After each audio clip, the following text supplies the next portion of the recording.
Se a gente quer entender a fé cristã, tem que começar pelo começo, né? E o começo de tudo está no livro de Gênesis. É por isso que nesta análise a gente vai fundo nas páginas dele para sacar por que ele é, de fato, a base de tudo, a fundação onde toda a história da Bíblia foi construída.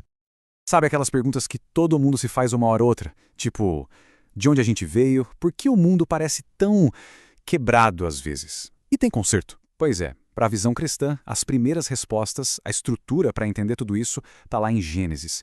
É ele que arma o palco, sabe? Para essa grande história de criação, de queda e, o mais importante, de redenção. Isso mesmo, o livro das origens. E aqui está o pulo do gato. Gênesis não é só um compilado de histórias antigas, não mesmo. A gente precisa enxergar ele como o ponto de partida teológico, a pedra fundamental para tudo que vem depois na Bíblia. E olha só, o próprio nome já entrega o jogo, né? Gênesis, vem do grego para origem, começo. E é exatamente isso. O livro fala do começo de tudo, do universo, da humanidade, da aliança de Deus com as pessoas.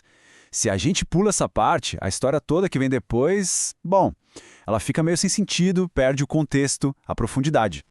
Ok, então vamos para essa parte que é central, a criação e a queda. Porque é aqui que Gênesis nos mostra um contraste gigantesco, na verdade, entre o que o mundo deveria ser, como foi planejado, e o que ele acabou se tornando. E essa tensão, essa briga entre o ideal e o real que move a história bíblica inteira. Pensa bem, no relato da criação, a humanidade ganha um lugar de destaque, um lugar de muita honra. Essa expressão, a imagem e semelhança de Deus, é muito forte. Não é pouca coisa. Significa que os seres humanos foram criados de propósito, com a intenção de ter um relacionamento com Deus e de cuidar do mundo. Já nascemos, por assim dizer, com um propósito e uma dignidade que não vem de nós mesmos. Mas aí vem a virada, a parte trágica da história. A tal da queda, a desobediência lá no Éden quebrou tudo. Foi uma fratura geral.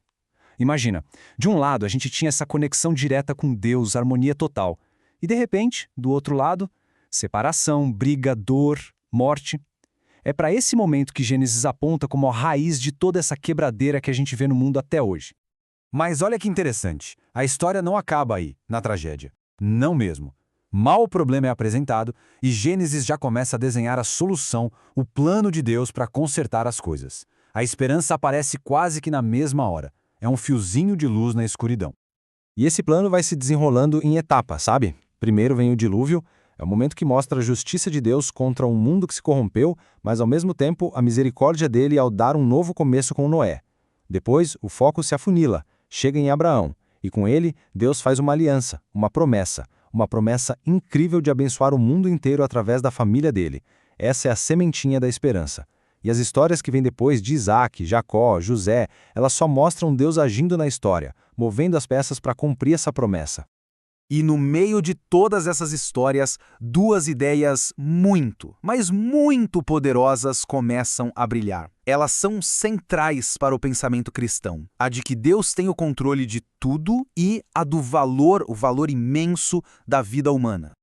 Olha essa frase, ela vem da história de José e é uma das mais fortes do livro todo. Pensa na cena. José, depois de tudo que ele passou, traído pelos irmãos, vendido, preso, ele olha para eles e diz isso. Ele reconhece uma verdade muito profunda, que mesmo na maldade humana, Deus estava no controle, transformando tudo aquilo em algo bom. Para a fé cristã, essa ideia é uma fonte de confiança absurda. Agora vamos voltar um pouquinho naquela ideia da imagem de Deus, porque as consequências disso são gigantescas.